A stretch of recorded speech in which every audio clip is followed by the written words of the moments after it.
So one common mistake that I have noticed, and this is not just recent, it has always been there since my own introduction to the market, is that most new entrants in the market, they tend to follow buzz, like market buzz and media. And most times it doesn't turn out well.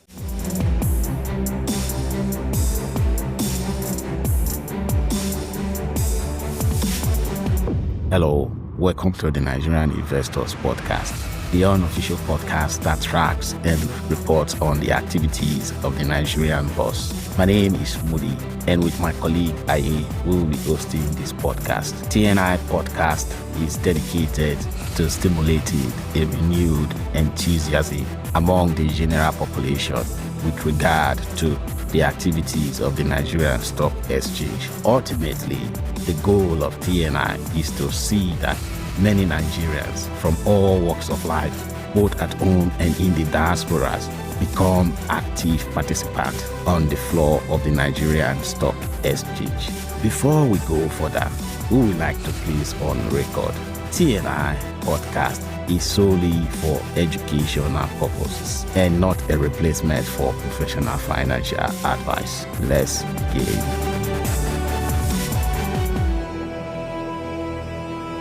Welcome to another episode of the Nigerian Investor Podcast, where we decode the market, simplify investing, and help everyday Nigerians build wealth with confidence. Today, we have the pleasure of hosting someone who lives and breathes financial literacy and wealth building through the market. Our guest is Stephen, known online as SC Fidelis, a passionate voice in the Nigerian investment space. His content breaks down money moves, demystifies the stock market, and helps everyday people understand business, money, and smart investing. Whether it is stock analysis, market commentary, or personal finance gems, Stephen is that go-to guy making money talk make sense. And today, he's here to share his journey, his strategy, and his mission to empower more Nigerians to grow their money the smart way. Welcome, Mr. Stephen Fidelis. Thank you. Thank you for having me. We've been trying to make this work. Finally, we are here. I hope we'll be able Yes. to share one or two insights that will be useful to our listeners. So, thank you for having me. I hope I'm happy to be here. that's our hope too. So welcome, Stephen. I guess we should just kick off. So to begin with, let's get a bit of your background, right? Where did you grow up? What was your early career like? And what sparked your interest in investing and got you started in the stock market in the first place? Oh wow, interesting. I was born somewhere in Southwest. I was born in Nota in Ogun State.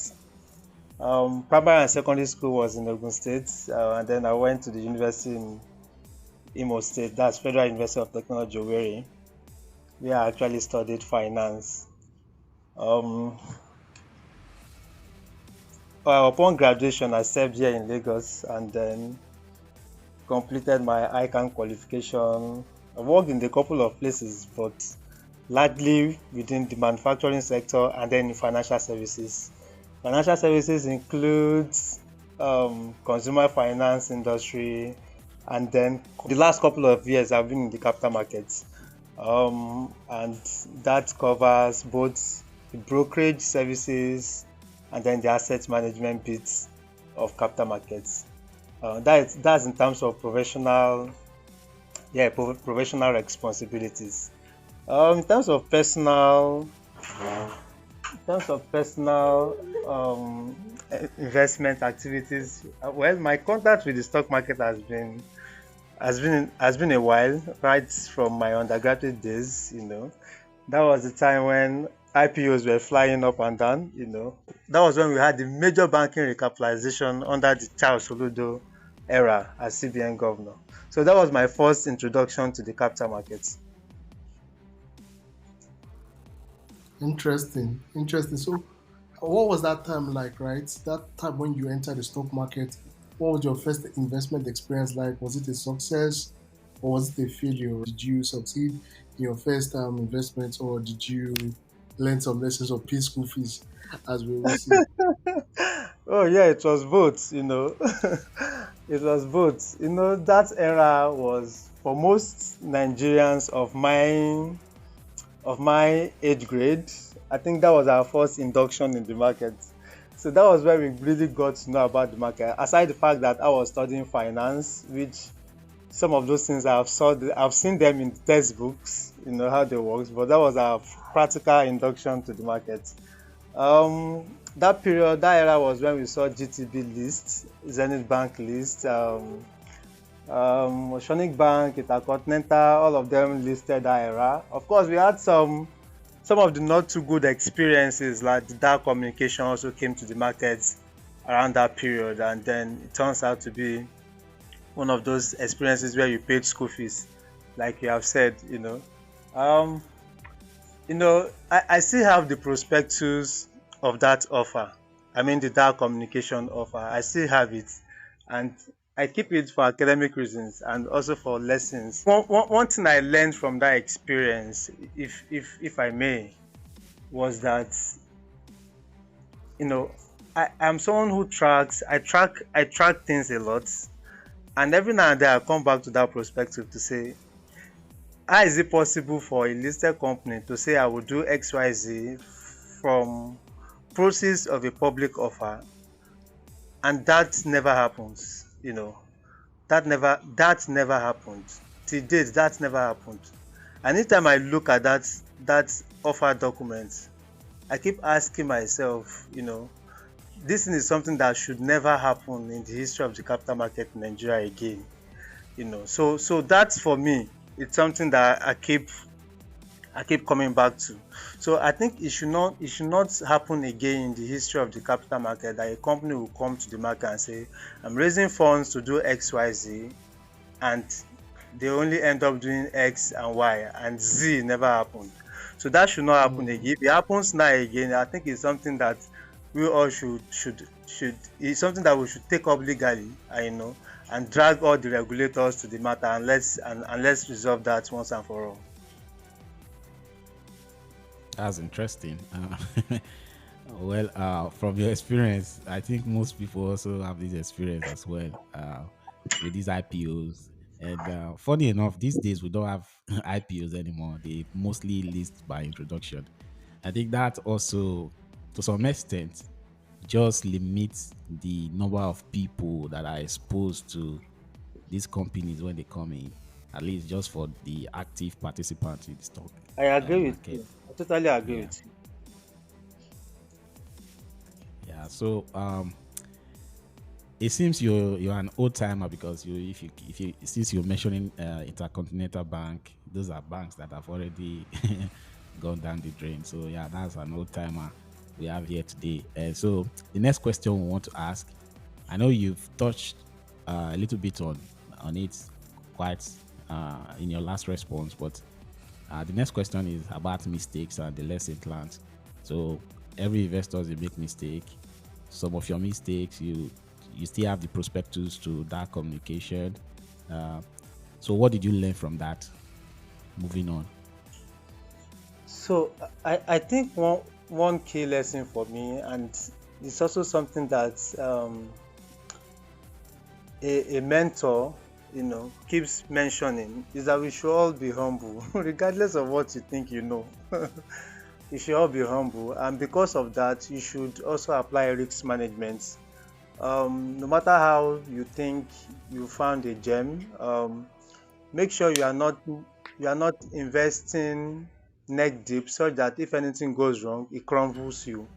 So one key lesson for me is that you could have one or two bad investments. You could, go into stock investment. It could be stock, it could be anything, but do it in a way that you have arranged your entire financial affairs such that even if anything goes wrong, it won't bring you down to your knees. It will see you will still have some runway to go, be able to make good some of the other investments that you have, put money in.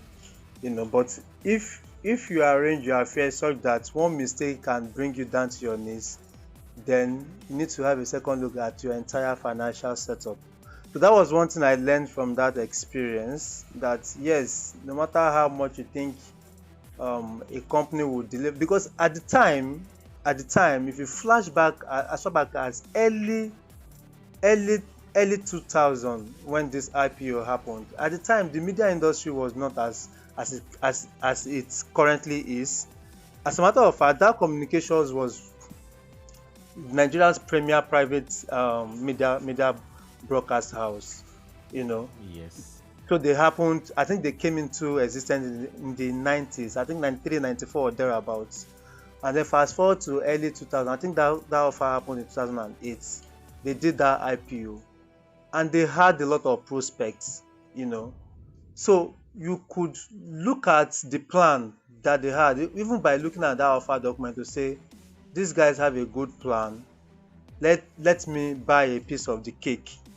No, but that experience again turned out to, you know, to say you can't really be too sure, you know. So again, my lesson, my takeaway from that is that arrange your entire financial affairs such that no one single investment mistake will crumble you or bring you down to your knees.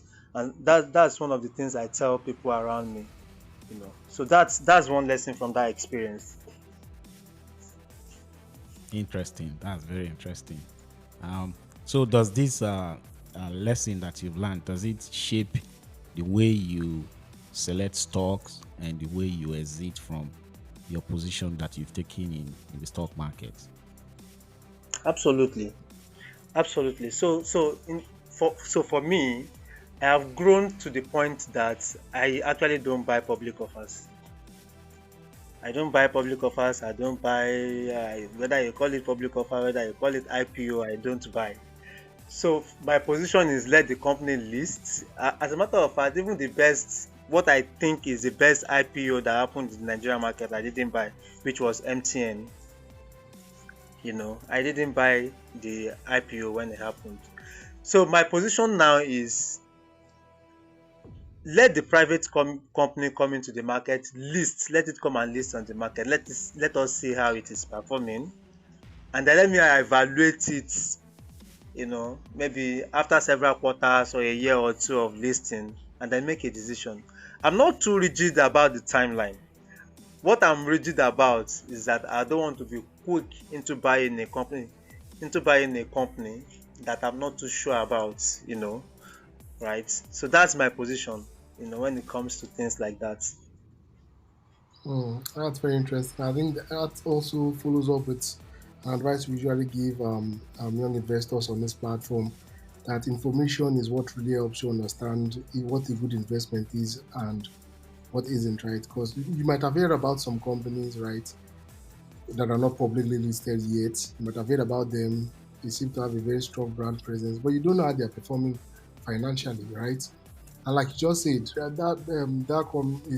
was one of the premier media houses, right? As at that time.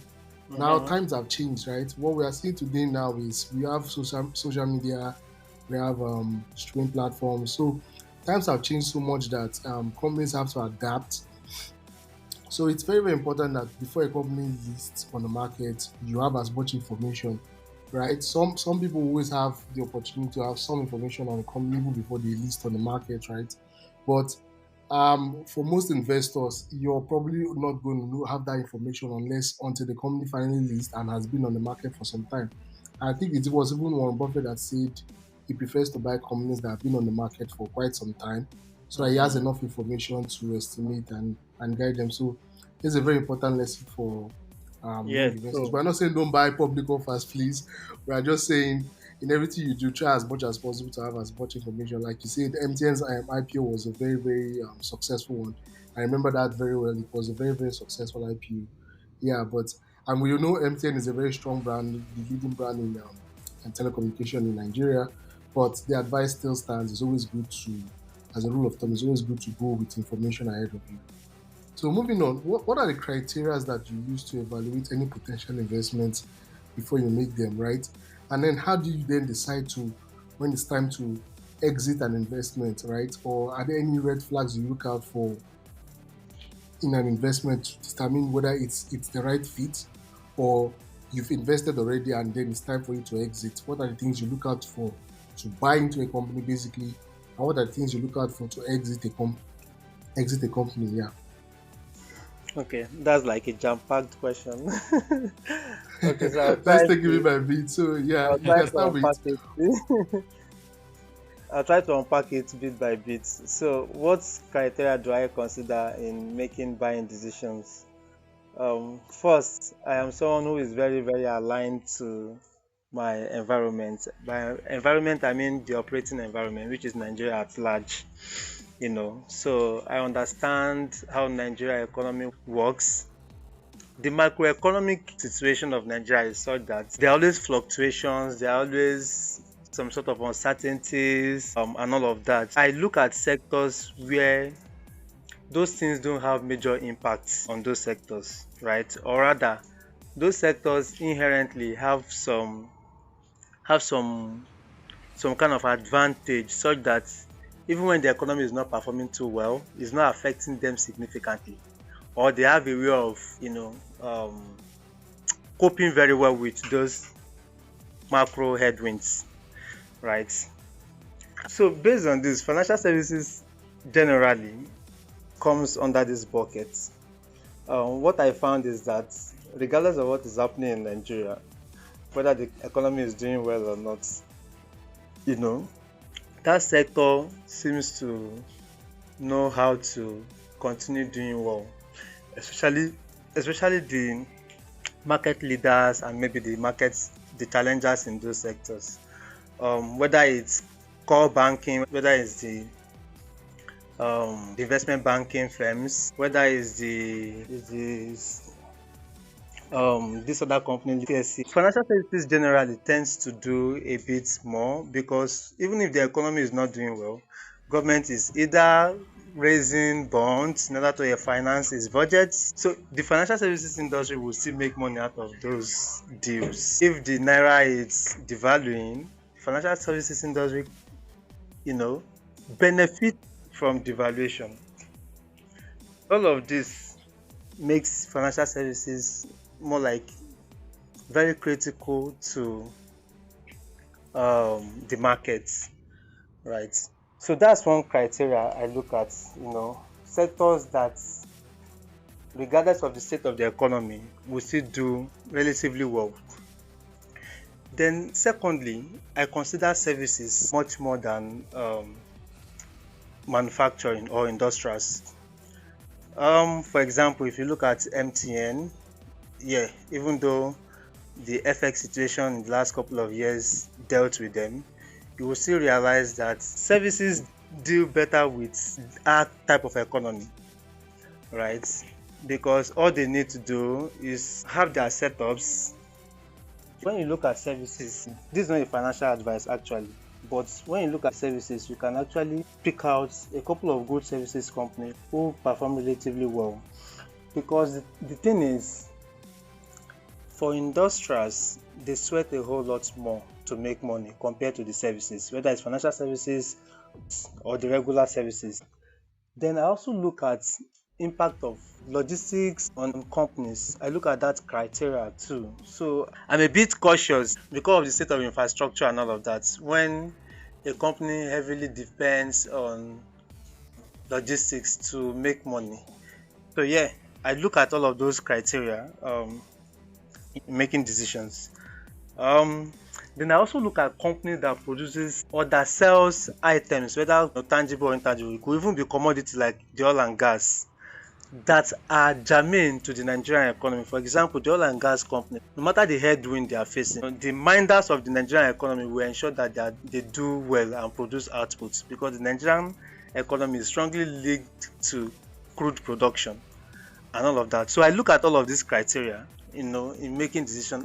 That's on the broader level, before considering, individual company by company on the basis of their strengths in the sectors they operate, and some of the advantages they have in terms of their modes, in terms of whoever is occupying their board, in terms of their geographic spread and all of that, or some of the strategic relationship that those companies might have. So I look at all of those, in making a decision. And at the point of entry, and this is coming back to your second question about how I decide exits.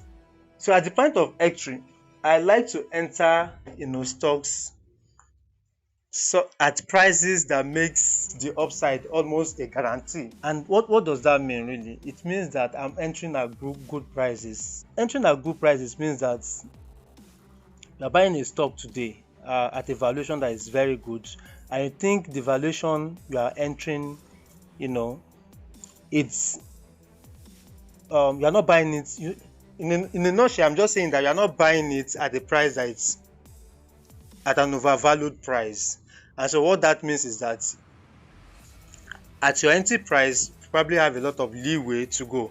One of the ways I gauge that is when you look at research reports from a couple of firms, and they're all saying this stock will do XYZ, upside in another 12 months. And that is corroborating the information that you already have based on your own personal research. And so I look at that. As also an entry as also an indicator of, a good price to enter.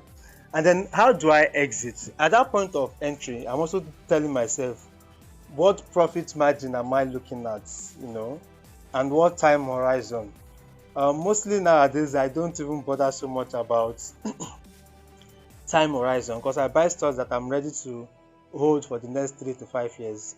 And so that's also one of the reasons why I consider buying very good companies, right? So at the point of entry, telling myself 70 to 100% at this entry price is a good deal.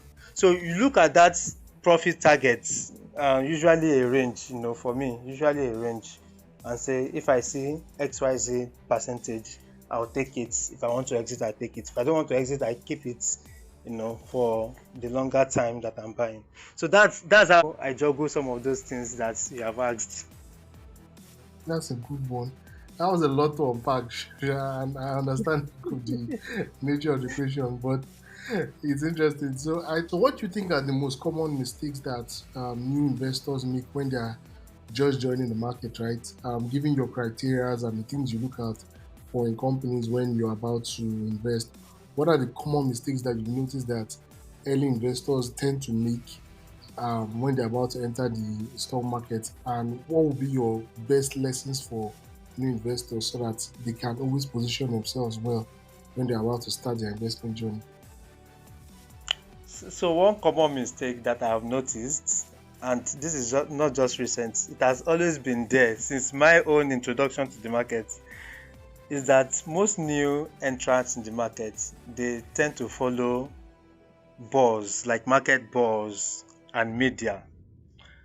And most times it doesn't turn out well, right? So people come to the market based on buzz. Like if you notice the recent offers from the banks based on the ongoing banking capitalization that happened last year, most people bought based on, this company is doing a public offer at this price. They bought. But these guys who are buying don't even know,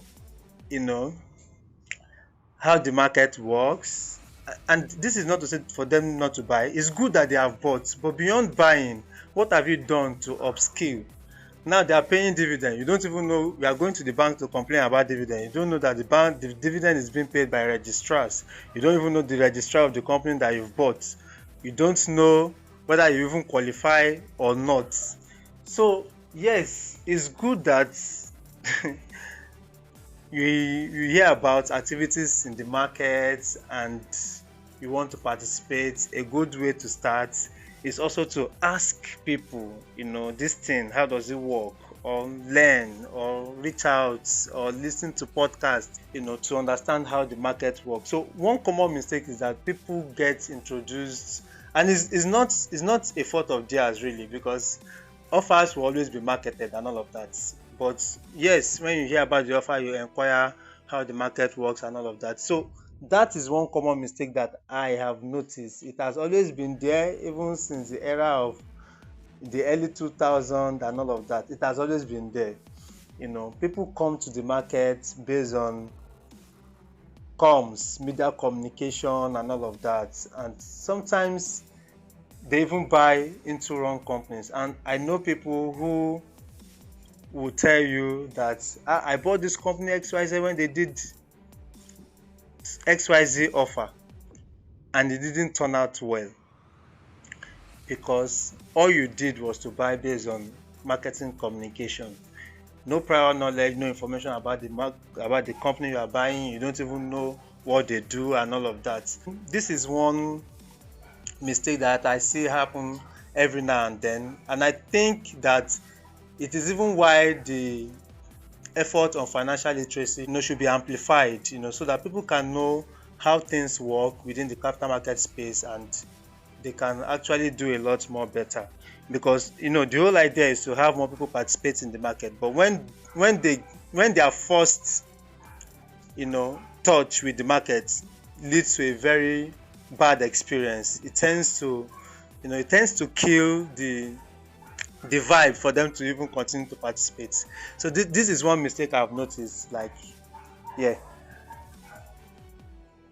Thank you so much for that. I think what you just pointed at right now is a major problem for new investors when they come into the market.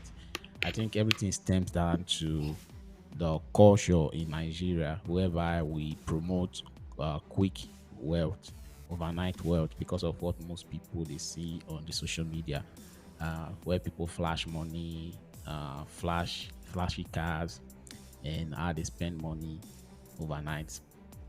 So I think that's a major problem, and because it's a cultural thing, it's going to take a while, a lot of education, a lot of dissemination of the proper information for people to be able to understand that making money, creating wealth takes time. It doesn't happen overnight, and no genuine business will give you 100% return in a week or even in days, a matter of days, because that's how they get carried away. And the element of luck too, because of this culture of people always betting, sport betting, and if I win, I'm going to be a millionaire overnight. I think these are things that all adds up to making most people to be very patient when they come to the market, and they always follow that.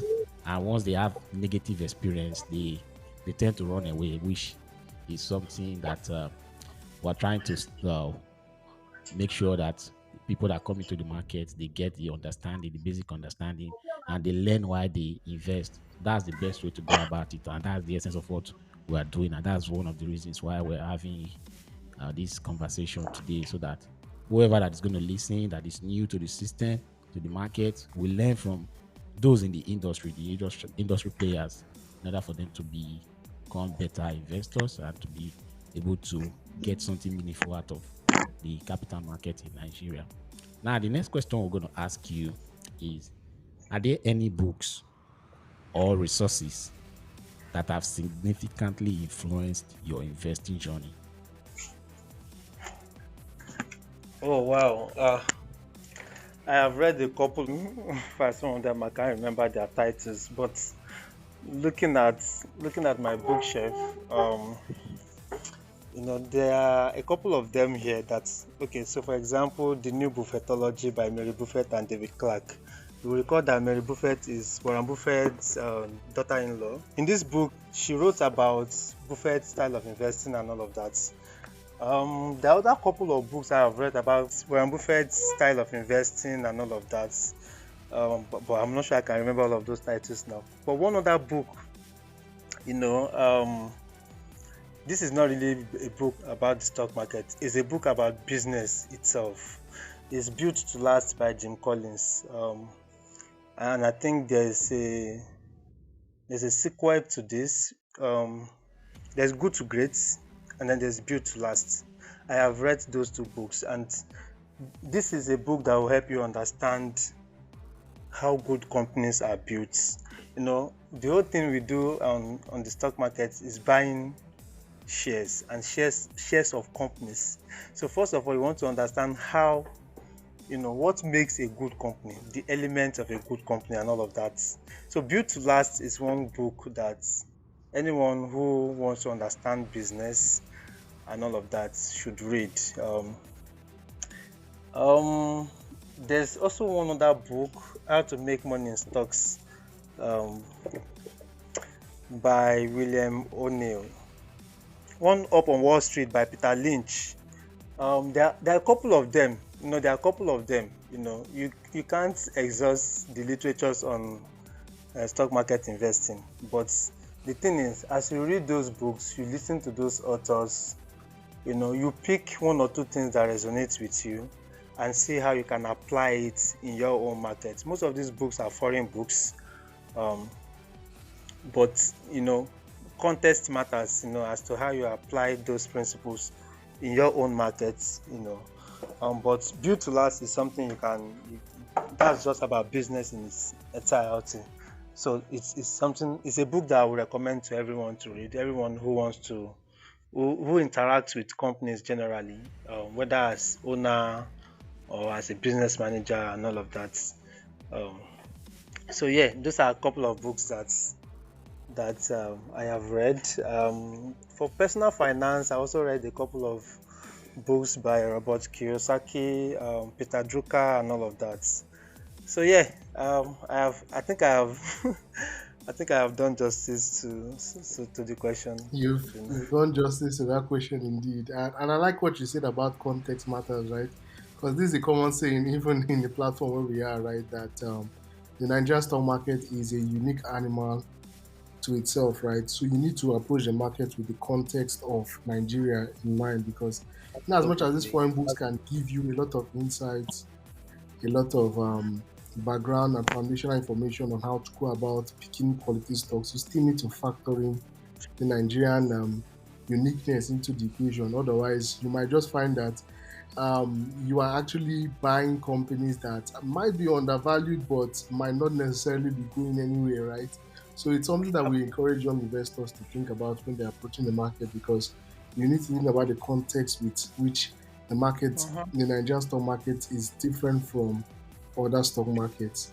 And I think adding to what you said around buying companies, especially with investors buying companies based on their names, this is also something that is very, very important. The context matters, right? Because if, in as much as you've heard of this company before, you know they're in business, it's still good to let that be the beginning step of your analysis, but not the end, right? You still need to get more context why this company is a good investment now, because we know the stock market is volatile, stock prices go up and down. So there's always a right time to buy stocks and there's a wrong time to buy stocks, right? And it depends on the price that you're buying. So in as much as some companies are very good, you still have to figure that you have to buy them at a good price so that you can capture them. So that good entry point is always very, very important.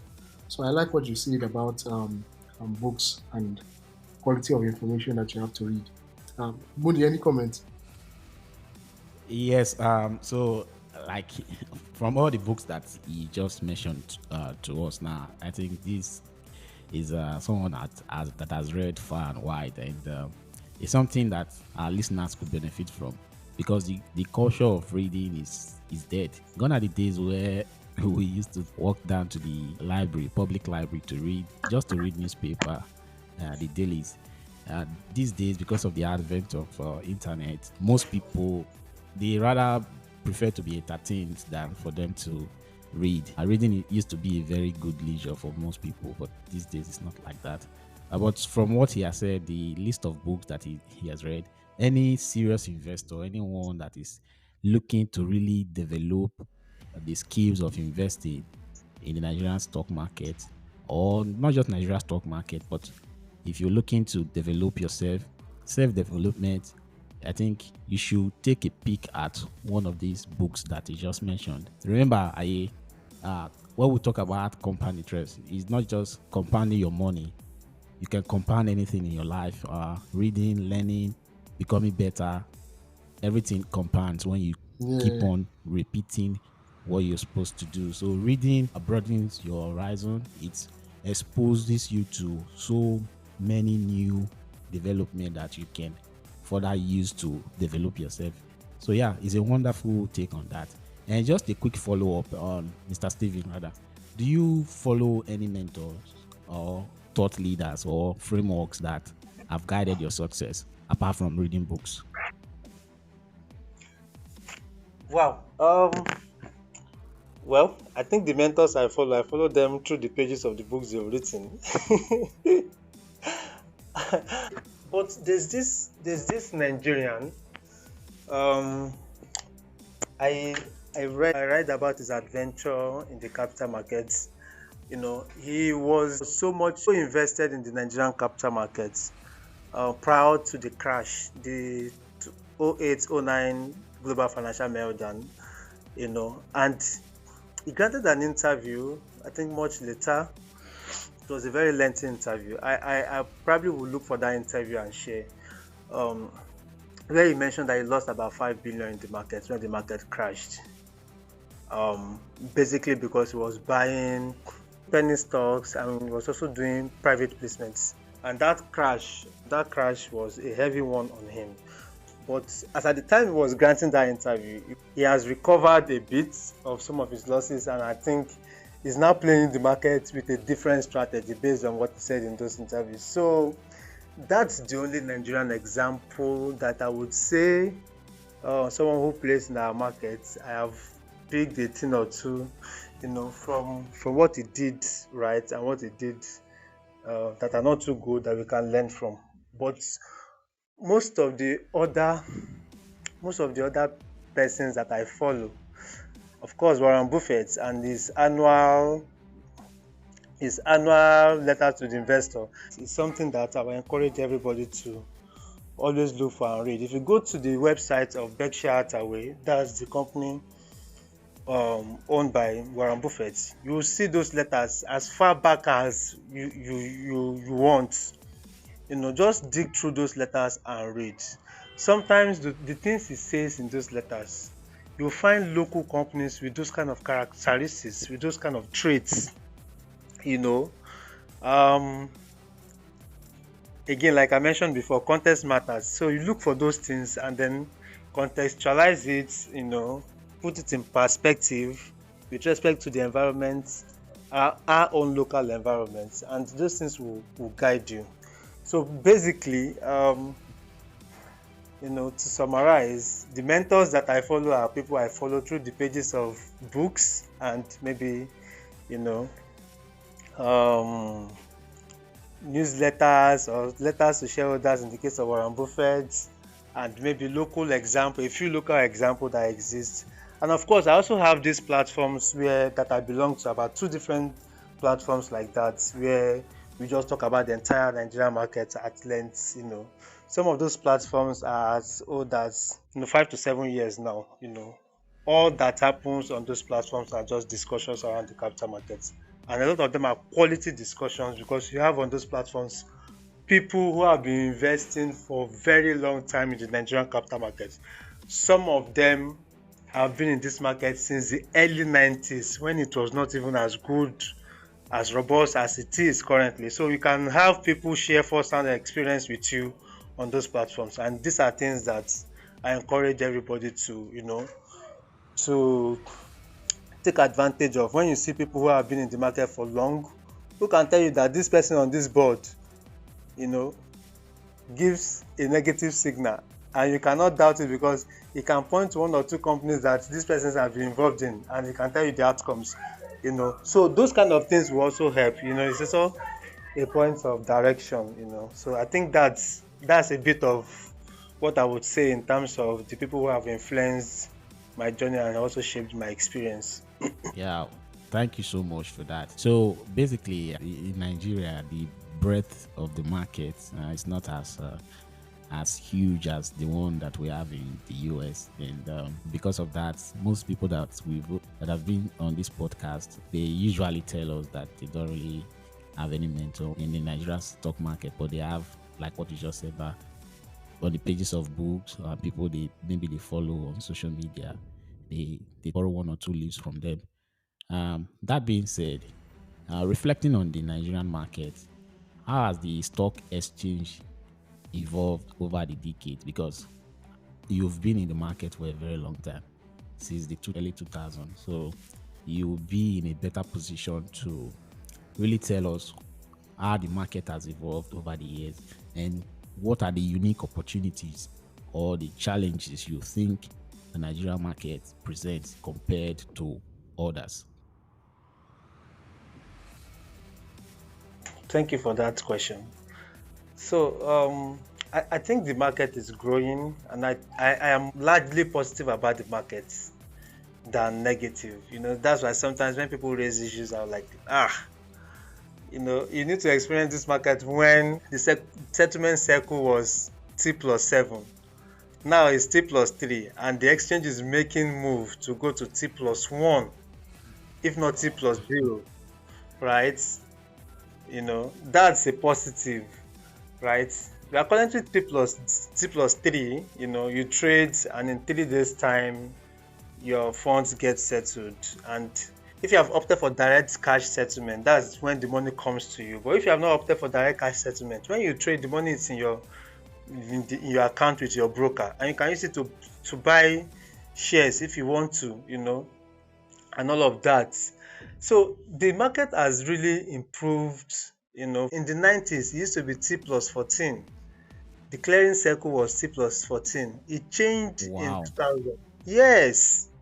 Wow. So those were the era when even banking services was very poor. Those was the era when if you want to withdraw money, you go to a bank. It's a whole day job. You go in the morning, you come back at night. So the market does not exist in isolation. The market leverages other existing infrastructure within the economy. So the market has moved from T plus 14, to T plus 7, and now to T plus 3. And current engagement with the leadership of the exchange is that they want to move. As a matter of fact, this is even contained in a document called the Capital Market Development Plan, that is being executed. So they are moving to T plus 1. Actually, there's a strong consensus that it will end up being T plus 1 and not T plus 0. And I think the last engagement, the MD of the exchange explained why. Because it involves the banks, it involves NIBSS, that's NIBS. All of this settlement goes through this platform. So it's not just the exchange alone, right? So it involves the banks, it involves NIBS, So, but it's likely that we'll have the T plus 1, maybe before the year runs out, or maybe early next year. So that's positive. I'm largely positive about the market, really. So those are positives coming out of the market. The market is not where we want it to be, but it's not where it used to be. It has really improved, compared to now. Even regulation has improved considerably compared to the early 2000s. And I think it's because of the step up in regulation, both from the SEC angle and from the NGS, regulating brokerage houses and all of that. We have seen, improvements in a lot of things, and I admit that a lot still needs to be done. I totally admit that, but it's no longer where it used to be. So that's a positive for me, right? And in terms of the other part of your question, where you said opportunities or challenges, so let me speak to opportunities first. So there's something I used to put out there on my handle, that opportunities in the market are endless. And that, for me, is a statement of facts. Because I've seen it over and over and again that opportunities come and go. And so because of that, personally, it has healed something in me. That's the common word we use in capital market that we call FOMO.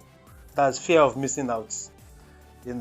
So people, because of fear of missing out, they want to get into any opportunity that comes up. What I have found is that even if you miss an opportunity, another one will come. And the other part of that is that always set up your financial affairs, your entire financial affairs, so that you always have reserve cash, maybe money put in money market fund, or you have regular income. There's a way you set up all of these things. You always have cash flows running through your account, so you can always take advantage of opportunities that comes. And even if it happens that you miss an opportunity, another one would come. So I take comfort in that opportunities are truly endless in the market. In terms of challenges, I think I mentioned a couple, while I was speaking to how the market has developed over time. I think our registrar services needs to improve. I think that's a given. They can't continue to serve the market the way they currently do. I think we need a lot of improvements on that side. In terms of brokerage services, I think I would also like to see improvement from that end. But I also admit that some of these brokerage companies, the ones that are not too big, like the smaller ones and the medium-sized ones, they don't want to do a lot of, investments in tech infrastructure, right? So they want to do investment in tech infrastructure only when there's reasonably sure that there will be enough patronage, to justify those costs, right? So that's why some of them, their platforms to trade are not where we want them to be, and all of that. So most of them don't give retail investors the kind of attention and access that are needed, because they don't consider that they make enough money from retail investors. So all of those bits, I think they will improve over time. But largely, I am positive about the market, and I truly believe the opportunities in the market are endless. We just have to be prepared, each time those opportunities come. Thank you so much for that. So we'll quickly move on to the next question. What trends do you see shaping the future of investing in Nigeria? Are there specific industries or sectors you're excited about? Any plans or aspiration for your investing journey moving forward as well? I think the economy is still an emerging one, and I think that years down the line we will have a lot of companies on the board. Tech companies, payment companies, for example. We are hearing Flutterwave wants to list and all of that. The opportunities around Dangote refinery listing is there. But even amongst the existing companies on the exchange, I think there's a lot of opportunities that will come from the telco industry. Banking is still evolving. There are a lot of people. Banking services is still at the very foundational stage in Nigeria. I think, but in recent time, some of the commercial banks are making effort to open up to doing credit to individuals and all of that. So I think all of that will evolve. Banking will still grow beyond what it is. I believe I'm already seeing some of the signs from some of the banks. Non-bank financial services will grow. We have a couple of investment banks that are listed, and some other non-bank companies that are listed. I think that sector will also grow. And of course, you can't neglect the oil and gas, because at the moment it is one sector that is very linked to the Nigerian economy. So for the local oil and gas companies that pump crude oil and gas, I think there's still opportunities for growth in that sector. So that's what I see for now. All right, thank you so much. If you could go back in time and give your younger self a piece of advice, what advice would you give your younger self, right, to optimize your investment journey? Oh wow, the advice would be surely to start earlier than I did. Sometimes we think that the small pennies don't add up, but they do, and they compound a whole lot. So the advice would be to start early. If you start perhaps when you were an undergraduate and part of the pocket money you get at home, you put in 5,000, 10,000, monthly into the market. Over time, those monies would have become something more meaningful. Of course, you make mistakes down the line, but starting early gives you massive opportunity for big compounding. So one advice would be to start early. That's a very good one. I agree too, right? And interesting enough, it almost makes up for a lot if you start early because mistakes we made, like you said, but when you start early, you get to learn and fix those mistakes early, right? And yes, those little changes they tend to, I mean, before you know it, a 10x and then another 10x, and before you know it, a small sum of money has become hundreds of millions of naira. So it always makes Yeah. sense to start early, and it's something that I think, given the Nigerian culture, it's not easy. There's really not much. There's just not much. There's not enough out there to get young people to even embrace the market early. I mean, the mentality is always Uh-huh. what I want to start with. But the truth is, I mean, even the 100,000 you start with early, you'll be surprised where you'll be by the time you're turning 30, Yeah, that's right? true. So yeah, it's a very powerful place to start when you start early. It's a good place to start because, like Moody said, everything compounds, and when you start early, that compounding starts Mm-hmm. earlier, and before you know it, by the time you're 30, you've moved very very far, right? You move very very far. Yeah, So I've really enjoyed yeah. this today's episode. I've enjoyed today's episode, and just as a final question, if listeners were to stay in touch with you or want to connect with you, how would they go about that? Okay, I'm largely on X, that's Twitter. My handle is at SC Fidelis. Those are my names. The SC are my initials, and Fidelis is my name. So at SC Fidelis, that's primarily my go-to social media handle. On the other platforms, I'm more like a ghost on those places. So just Twitter, primarily. We can connect there and then discuss here. All right. Moody, any final words? Yeah, just to add to what he just said. So if you try to reach him on Twitter, that's X, is at S for Silo, C for Cat, Fidelis.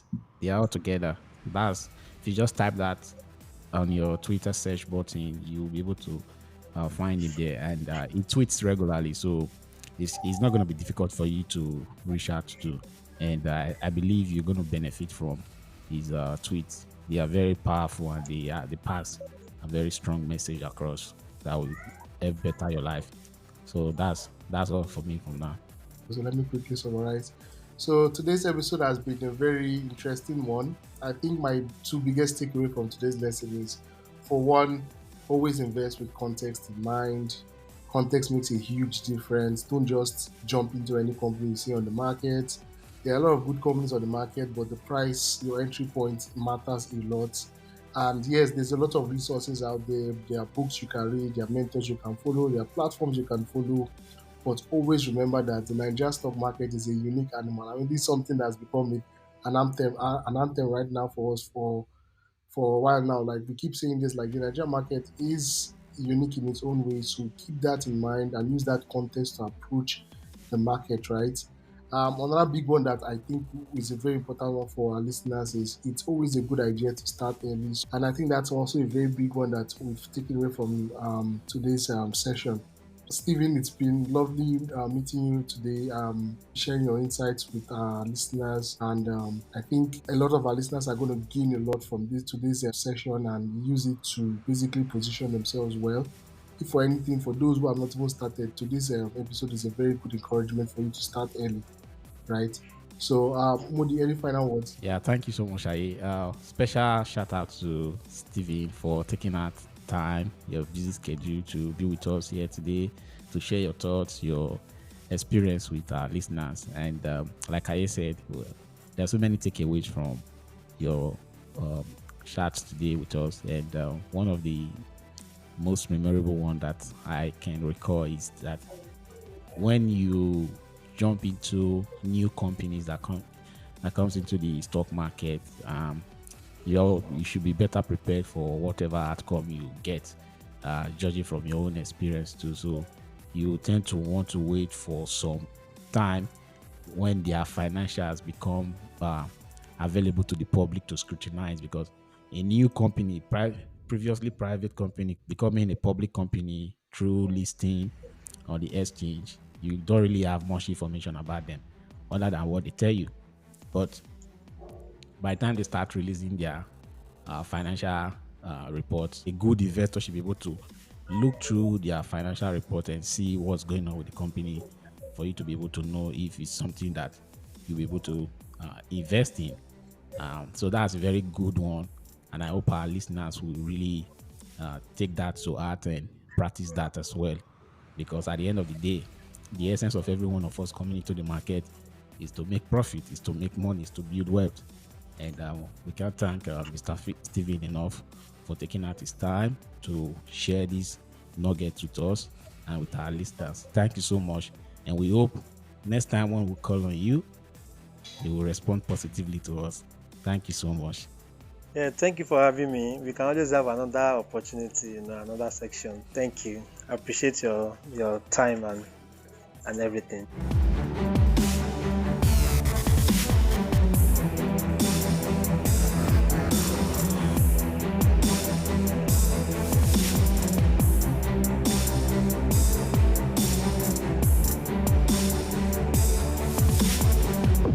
Thank you for listening to another episode of the favorite podcast that brings insight to the Nigerian stock market. We hope you enjoyed today's episode. To get more episodes like this, follow us on YouTube, Twitter, Facebook, Instagram, TikTok, Amazon Music, Apple Podcasts, Spotify Podcasts, as well as on our website. All this information is available in the show note below this episode. Until we bring you another episode your way next week. Bye for now. TNI Podcast is executive produced by Moody. This episode was edited by Rona at Rockwari Village Studio.